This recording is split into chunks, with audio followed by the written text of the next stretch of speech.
안녕하세요. 참된 학습법의 남원장입니다. 학년별로 어떻게 마무리를 하면 좋을까에 대한 부분을 말씀드리려고 합니다. 제일 중요한 학년이 이제 5학년인 것 같아요.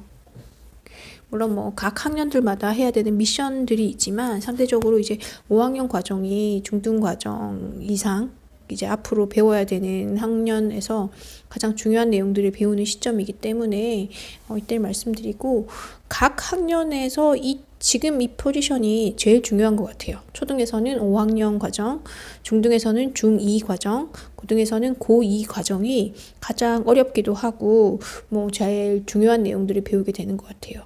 초5 내용을 배워서 중학교 때부터 그 개념들을 사용하게 되는 거고, 중2 때 배운 개념을 가지고 고등수학에 접목을 하게 되고, 그 다음에 고2 때 배운 걸 가지고 수능 시험을 보게 되는 거죠.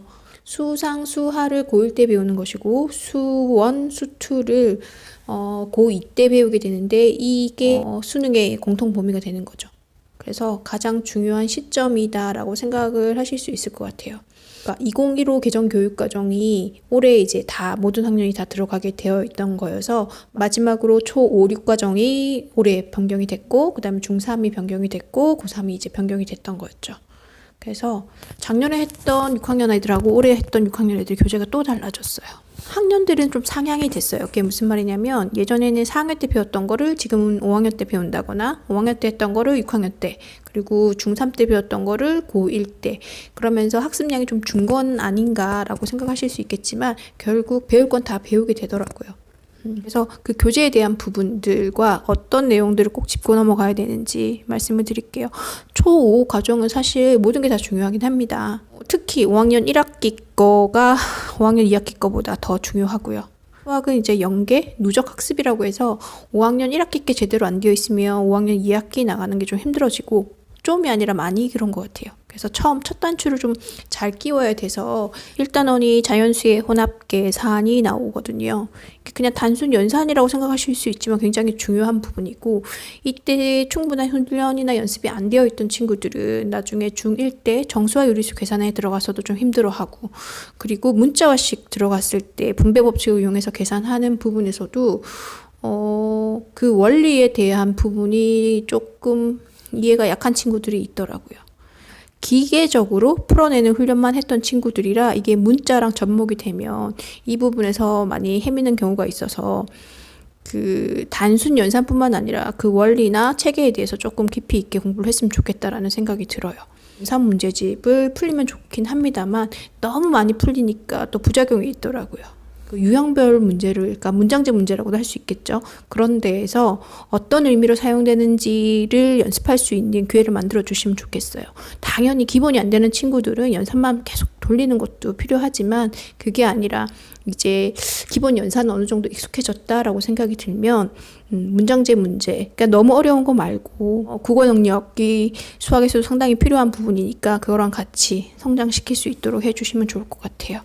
일단 자연수의 혼합계산은 그렇게 말씀드리고요. 5학년 때 공부는 약수와 배수가 거의 다라고 보시면 될 것 같아요. 물론 약수와 배수를 배우고 그 다음에 약분 통분을 하고, 그리고는 약분을 통해서 분수의 곱셈과 나눗셈을 가는 것이고, 통분을 통해서 분수의 덧셈과 뺄셈까지 쫙 이렇게 연결이 되는 거죠.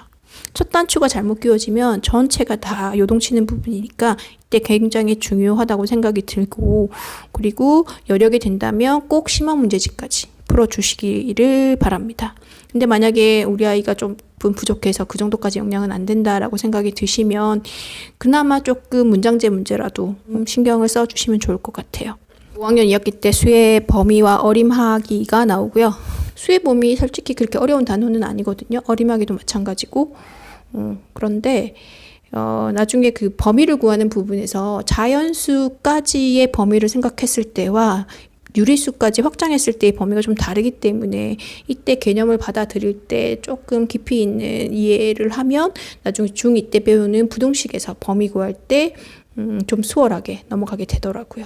그래서 결국 초등학교 때 공부 잘하는 애들이 중학교에 가서 잘할 수밖에 없는 이유가 이게 연계되는 부분이어서 그런 것 같아요. 그래서 그 과정마다 소홀히 하지 않게 뭐 선행을 많이 나가고 이게 중요한 게 아니라 그 과정에서 꼭 필요한 내용들을 잘 학습할 수 있도록 해주시면 좋을 것 같습니다. 규칙과 대응 같은 경우에는 함수에서 쓰이게 되겠네요.